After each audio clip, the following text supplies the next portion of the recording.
This is Rural Health Leadership Radio. Episode 182, a conversation with Michelle Collins, registered respiratory therapist at Lincoln Health, Franklin Memorial Health, and Central Maine Medical Center. I have hope because there's been so much work that's been done over the last just couple of years that it's still very exciting. Welcome to the Rural Health Leadership Radio with your host, Dr. Bill Oxier. Each week, Dr. Oxier has a conversation with a different rural health leader to discuss what's working and what's not working in rural health, along with other topics of interest to rural health leaders.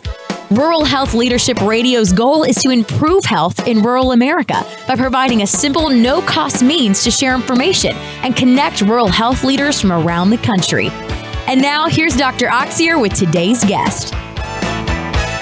Hi, everybody. I am your host, Dr. Bill Oxier, and welcome to the Rural Health Leadership Radio podcast. You know, like most rural health leaders, I wear a lot of hats. And one of those hats is running Bill Oxier Healthcare Executive Coaching, which underwrites most of the cost of producing this podcast. But in addition to that, we help rural health leaders achieve greatness. Now, my coaching team and I are looking to add 2 new clients in the first quarter of the year for the Quality Operational and Financial Improvement Leadership Project. This is a team coaching program designed to help your hospital or clinic go from good to extraordinary.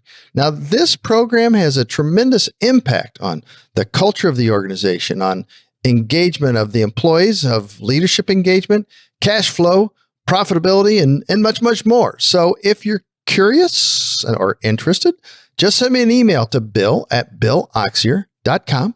and we'll schedule a free discovery call. Now, today I'm excited for our guest to share some best practices with you as it relates to chronic disease management, COPD in particular. Now, this interview took place a while back.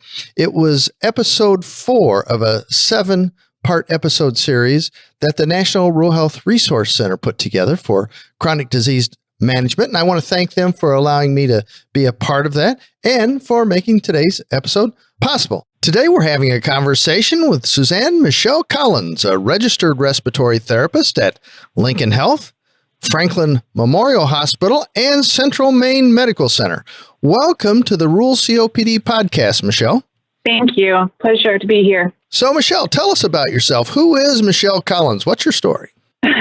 I am as you said, a registered respiratory therapist. I have my bachelor's degree. I do a tremendous amount of volunteer work. As you mentioned, I work at 3 different hospitals across Maine, 1 rural, 1 critical access, and 1 tertiary hospital.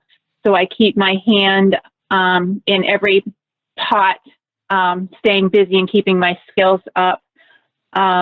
I am a grandmother to 8 and 1 more on the way. Oh, wow. Congratulations.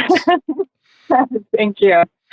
And I'm very passionate about the pulmonary, cardiopulmonary medicine and my patients, and making sure that they have access to the care that they need and have the knowledge to utilize the tools at their disposal.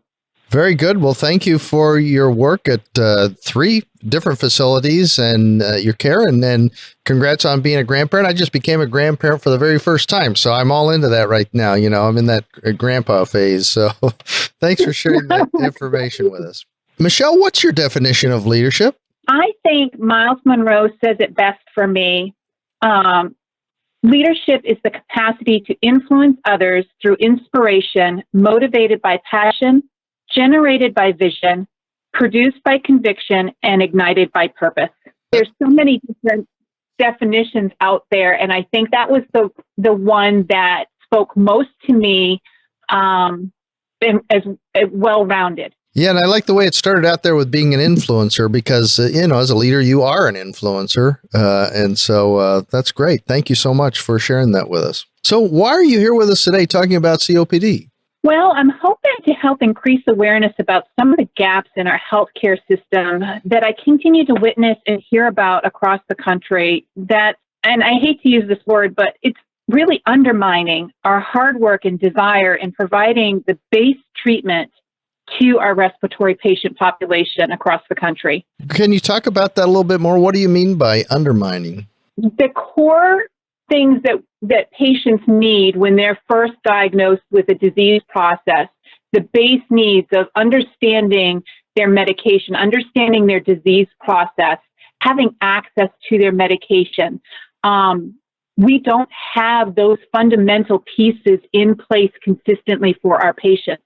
So it undermines all the hard work that we're trying to do if they don't have the ground level in place for them, which causes frequent admissions to the emergency room, frequent admissions to the doctor's office, frequent admissions to the hospital, just recurrent until we start breaking that cycle. Yeah, thanks for clarifying that. That makes sense what you're talking about.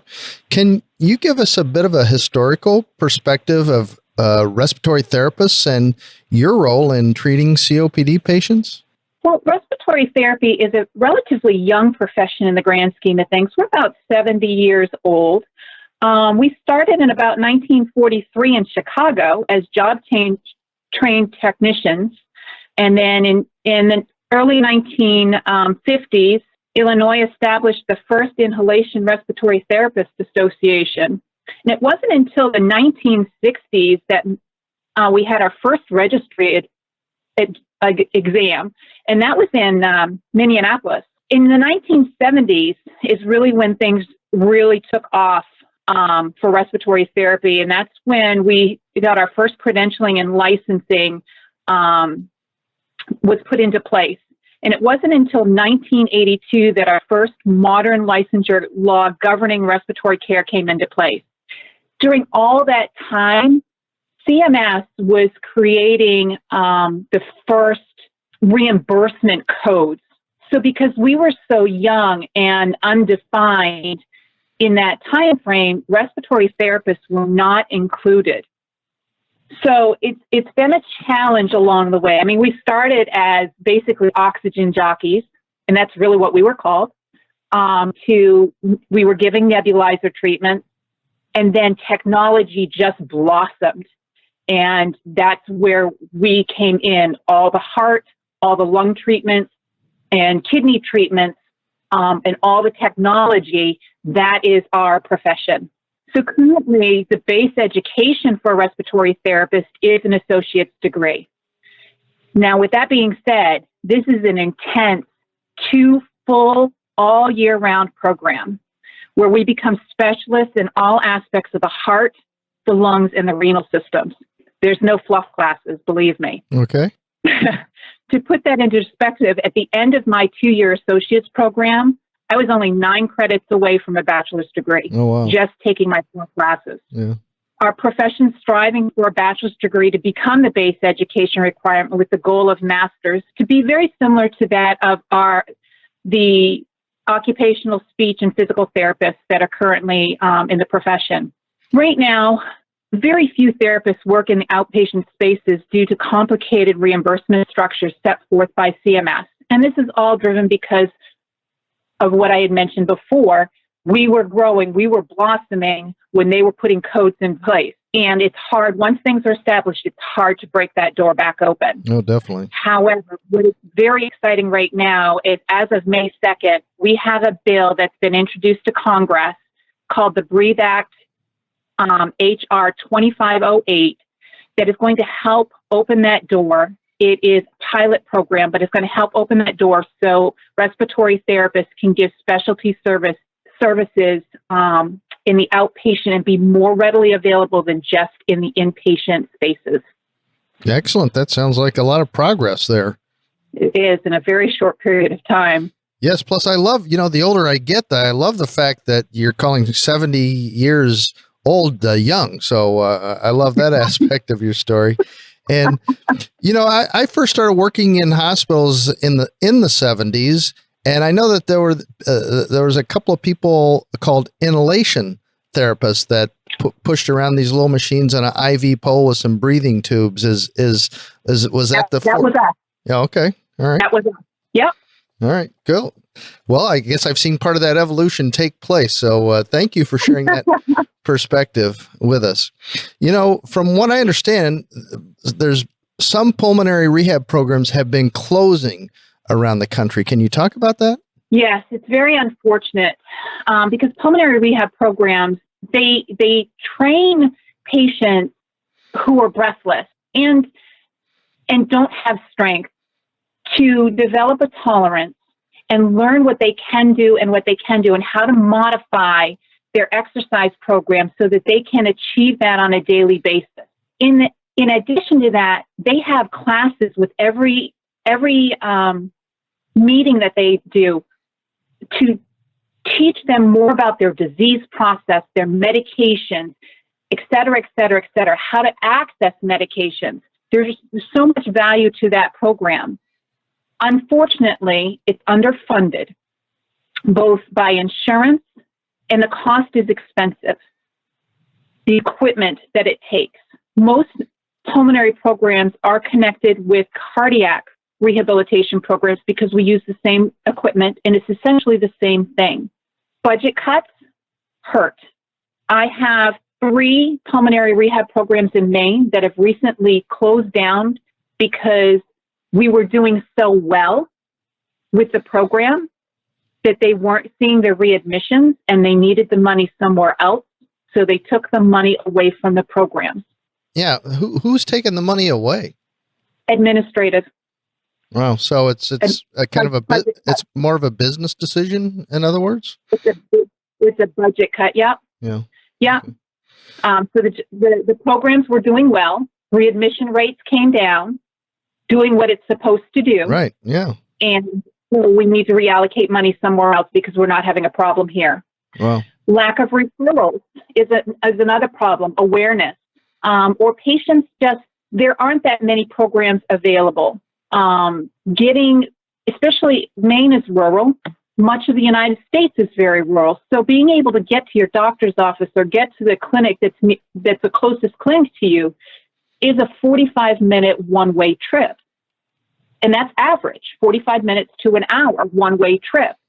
And if you're on oxygen, having enough oxygen on board, it becomes a huge endeavor for you to do that 3 times a week because pulmonary rehab programs are typically 2 to 3 times a week. So that's a lot to ask. So patients can't commit to it. Right. So there's many things. Yeah. And then their co-pays to participate in the program are also hurting the programs. They can't afford it, so they don't go, even if they are referred. So we've got multiple systems in place that are failing us in having these programs accessible when we know that they are one of the best preventative measures for reimbursement, for readmissions. I'm sorry. Yeah. Well, it's great. And how frustrating is that when you are having great results and then you get your budget cut and have to cut the program. So, gosh, hopefully we can make a difference by having this conversation and the right people listening to this to make a difference. So thank you for sharing this information with us. Now, can you talk about, you've talked about some of the obstacles that you face. Can you talk about some of the obstacles that COPD patients face? Some of the obstacles that they face, I think, are the ability to know how to communicate with us, which comes to the point of us asking the right questions. So, for example, I had a patient that was on oxygen. First time, he got sent home with a big green tank that you towed along behind him. Yes. Nobody talked to him about what he wanted to do, what he liked to do. 8 years later, he's a patient of mine, and he'd been admitted a few times over the last 3-4 months. And he seemed very down and depressed, and I had an opportunity to chat with him. And we were talking about, things that we liked in the old neighborhoods and things like that. And he mentioned that he used to go fishing, and he lived right on the water. And I said, "What do you mean you used to go fishing? You live right on the water." He says, "Oh, I haven't fished for 8 years." I says, "Well, why not?" He says, "Well, I can see my dory out of the living room window, but I can't get to it with my oxygen tank." So this man became a prisoner in his home and missing out on the one pastime that he liked because we didn't ask the right question and set him up with the right piece of equipment so that he could go out on his dory and put a line in the water. So asking the right questions before we set patients up with medications and treatment plans for respiratory is huge. Nebulizers. How often do you have access to power? And, what kind of lifestyle do you live? Are you very active? Do you want to be very active? What are your goals? Are you a golfer? If they are a golfer, then not asking them, how is your golf game going? Say, how are you moving around the golf course? Sure. Are you still doing the 18 hole? Are you walking or are you using the cart? Because they're going to tell you their game is great or they had, a bad game, but they're not going to tell you that now they're only doing 9 holes and they're using the golf cart when they weren't before. Right. Yeah. And those are the changes we need to know. And having that conversation when the patient's first diagnosed and repeating that conversation, trying to find those changes that they're not recognizing because they're so subtle or they think it's part of the aging process. Mm-hmm. When it may be a little bit, but it's more likely that it's part of their respiratory decline that's going to continue to add to their whole body decline. So I think a lot of it is the teaching of our patients when they're first diagnosed with this chronic, potentially debilitating disease that is incurable, having that conversation and helping teach them to remind us, to ask the right questions. Yeah, so it sounds like the conversation, once you have the critical conversations about the proper care and what you need to do, but the conversation needs to really focus on the patient and what the patient's lifestyle is, what their what lifestyle they want to maintain, all that sort of thing to make sure that you're keeping them engaged in life, basically. I mean, if somebody has a fracture somewhere, we tend to have more of that conversation. You've got a serious breakage here that's going to be limiting. How is that going to impact you if you go to work? Right. Why don't we have that kind of conversation when we're talking about a chronic lung disease? Right. Yeah. Good point. Good point. Thank you. Can you've mentioned medications a little bit and you've mentioned inhalers a time or two. Can you talk more about that, inhalers and medications? Well, one of the first things that patients with respiratory problems are given for treatment are inhalers and or nebulized medications. One of the biggest places that we fail them is when we prescribe their medications. There's about 30 different types of inhalers. Each one of them require a different flow. That's the UNSPA when you breathe in to get it into your lungs. Each one of them are prepared a different way and they're utilized a different way. And some of them require an additional piece of equipment called a spacer in order to effectively get it into their lungs. The problem is the people who are trained in this, respiratory therapists, in and out, all these aspects, aren't the ones that are providing the teaching. Patients are seen in the doctor's office most often and are prescribed a medication, either an albuterol inhaler or whatever it may be. It may be more advanced than maintenance medication. And they're told to go to the pharmacy and pick it up. We forget that we need to write a prescription for a spacer. The pharmacist isn't going to dispense that piece of equipment, even though we know it's required in order to make that albuterol inhaler work properly without a prescription. The doctors think that the pharmacist is providing the instruction on the inhalers. The pharmacists are not providing the instruction on the inhalers, and the patient goes home and has no idea what to do except for maybe what they may have seen on TV. They end up coming into the emergency room because they're still having breathing problems, and unless a respiratory therapist has the opportunity to see them and is engaged in saying, hey, you got an inhaler from your doctor's office, can you teach me how to use it? And discover that they're missing pieces, the patient continues on this cycle for years. So we have a breakdown there. And I mentioned flow requirement. Each inhaler requires a different inhalation flow. And if we have a patient that doesn't have much of an inspiratory flow, many of these inhalers that we use require a significant amount. Before we go and prescribe a medication, we should be checking to see if they can actually activate that medication and get that into their lungs. Unfortunately, respiratory medications are not as easy as take this pill on an empty stomach and take this pill with food.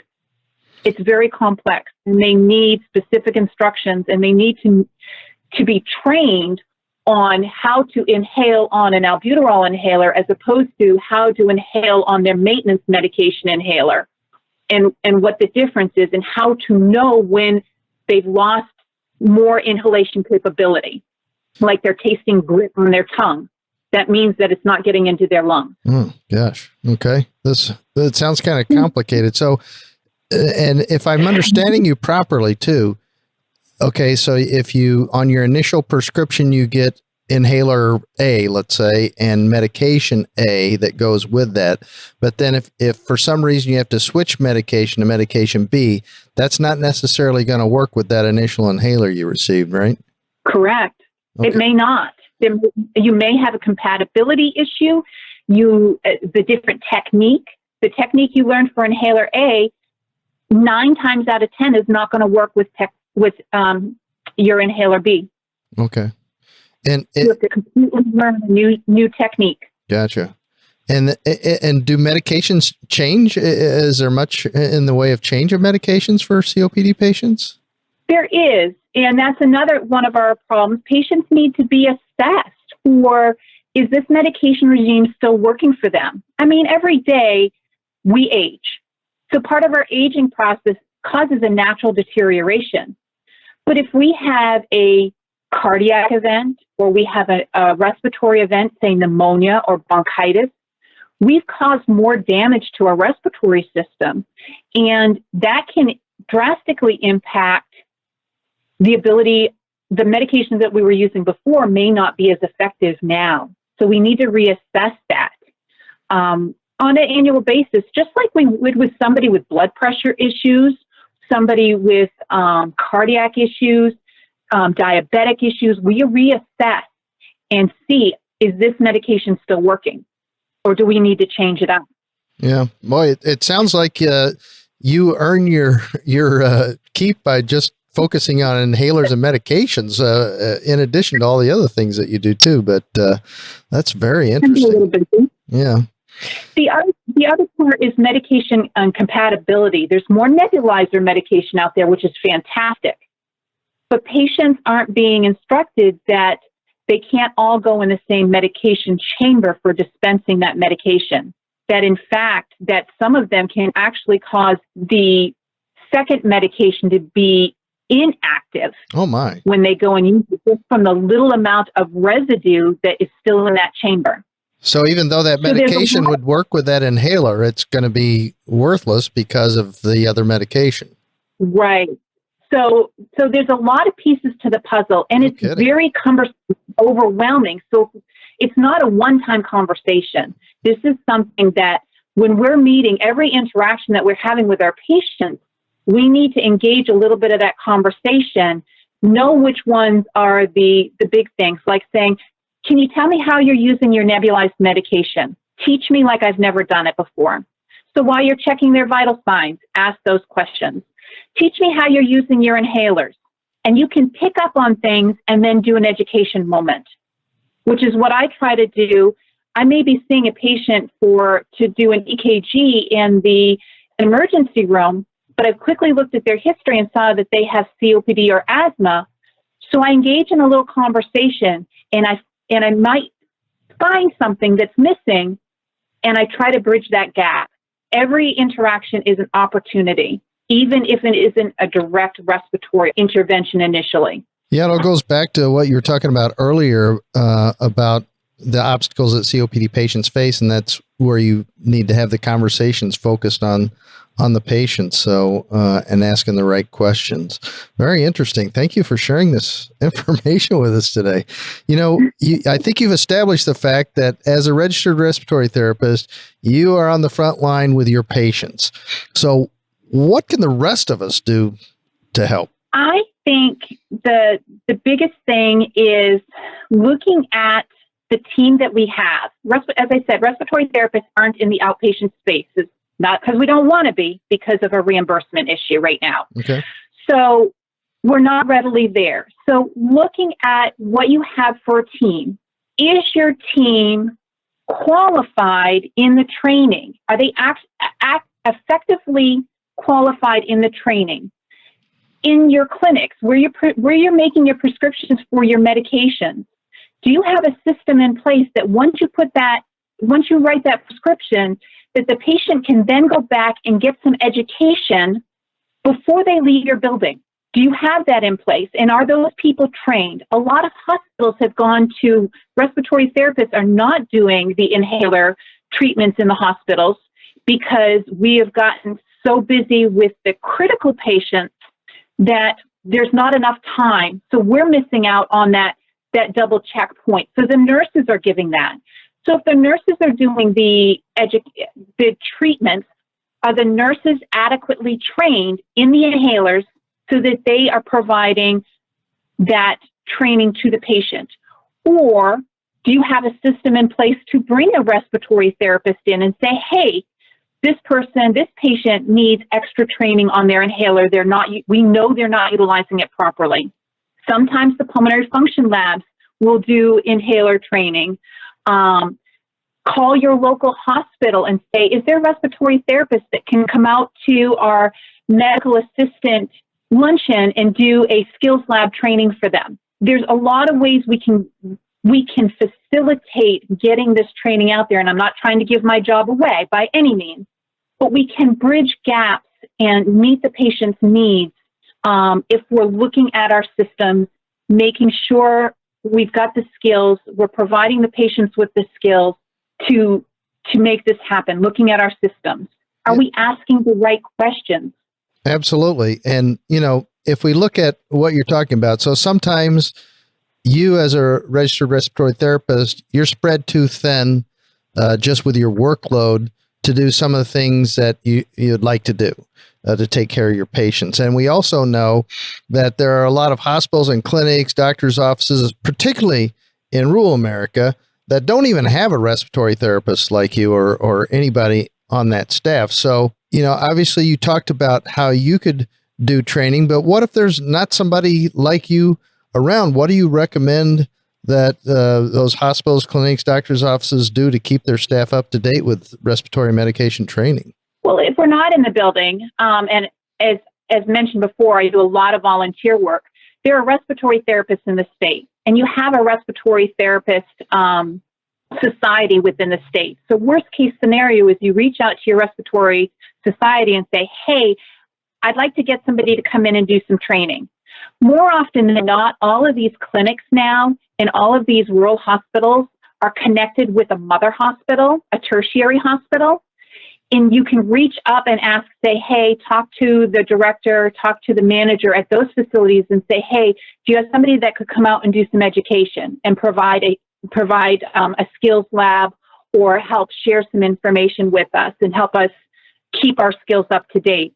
The other thing that I know that we tend to slip on is when a patient is seen in the emergency room or being discharged from the hospital, we're trying to increase the communication and thoughts and needs for the patient that they may need on an outpatient basis. Maybe they need a pulmonary function test to follow up on their lung condition because they haven't had one in a couple of years. So we wouldn't necessarily order that from the hospital. That comes from the primary care, but we may have seen that as an opportunity for to help improve the patient's quality of life.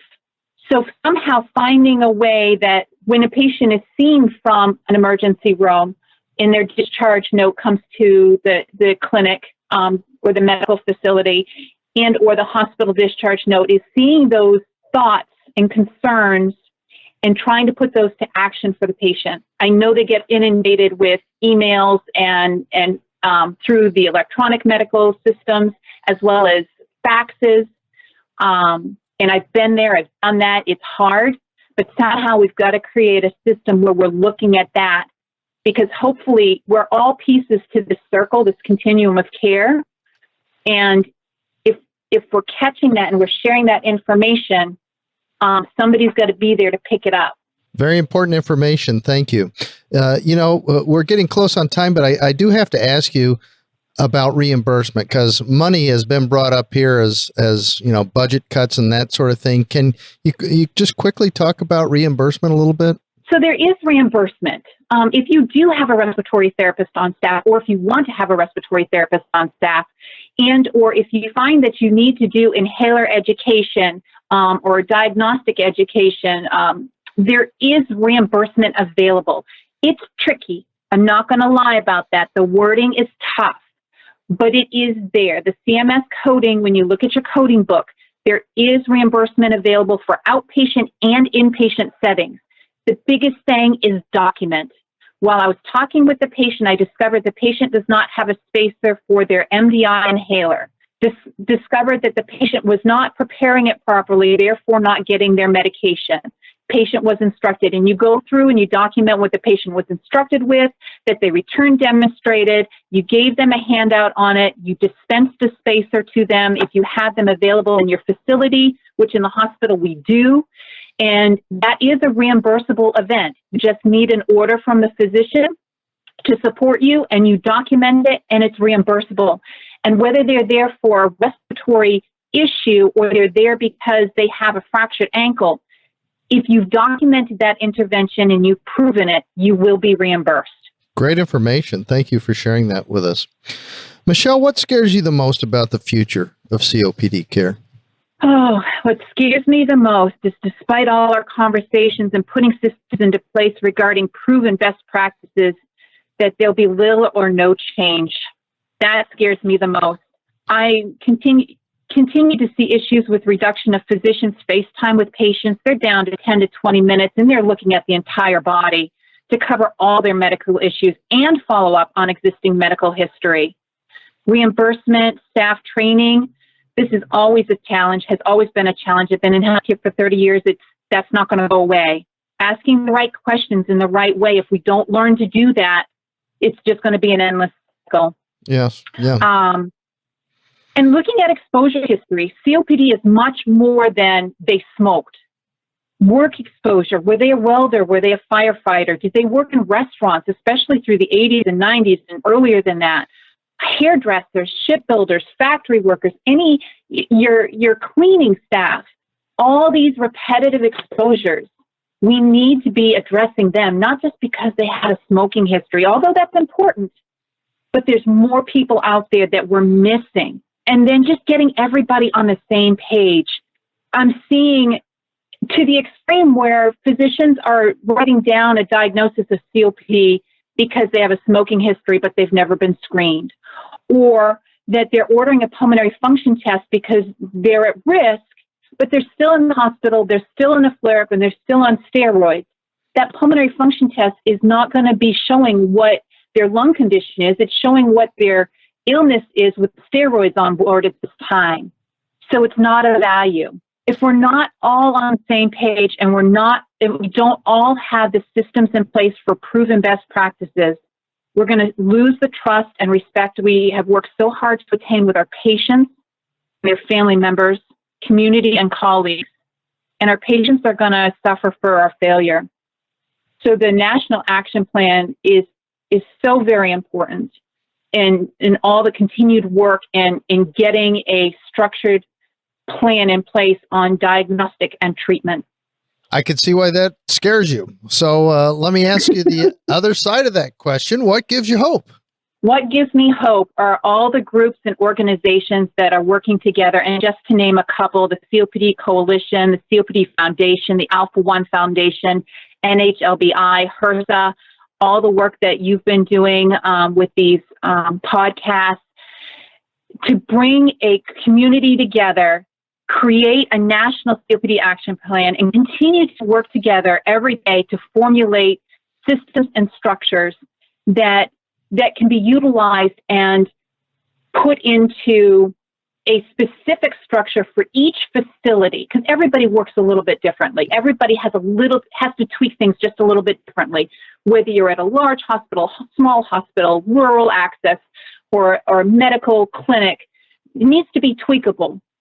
But I have hope because there's been so much work that's been done over the last just couple of years that it's still very exciting. I have hope. We have a bill at the House level that we've been fighting for several years.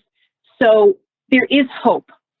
Yes, there is hope, especially with people like you out there, Michelle, fighting the good fight in this space. So it's hard to believe the time has passed by so quickly. We've talked about a lot of things in the short time here. If our listeners only take one thing away from our conversation today, what should that be? Return demonstration of respiratory medication training needs to take place at the time of a new prescription as well as the time of each medication review. If the reviewer has any doubts about the accuracy of the use of medications, a medication assessment needs to be scheduled with a respiratory therapist or appropriate respiratory medication specialist. Suzanne Michelle Collins, registered respiratory therapist at Lincoln Health, Franklin Memorial Hospital, and Central Maine Medical Center. Thank you so much for joining us today and sharing your expertise on COPD in rural America. Thank you for having me. And thank you all for listening. If you enjoyed today's episode, please go to iTunes, Stitcher, Google Play, whatever your favorite podcast app might be, and subscribe to Rural Health Leadership Radio. And to continue the conversation of leadership in rural health, you can also join our LinkedIn group called Rural Health Leadership Radio. And while you're on Facebook today, check out our Facebook page. And we love likes. Until next week, let's keep working to improve rural health, one conversation at a time.